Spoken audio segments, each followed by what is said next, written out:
এই মাত্র খবর এলো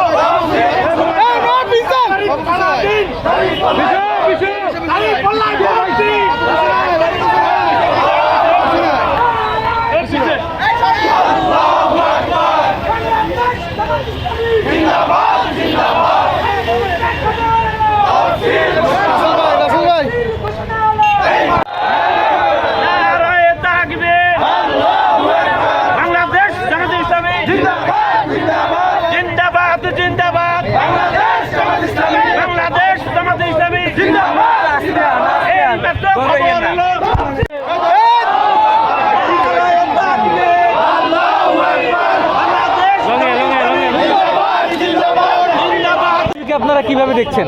আমরা এই তফসিলকে স্বাগত জানাচ্ছি, যাতে করে আগামী যে নির্বাচন আসছে, যে নির্বাচন অবাধ এবং সুষ্ঠু নির্বাচন হবে এবং প্লেইং ফিল্ড তৈরি করার মাধ্যমে এই নির্বাচন সুষ্ঠুভাবে করবে, এটাই আমরা আশা। জয়ের বিষয়ে কত বড় আশা করি? আমরা ইনশাল্লাহ জয়ের আশা করি।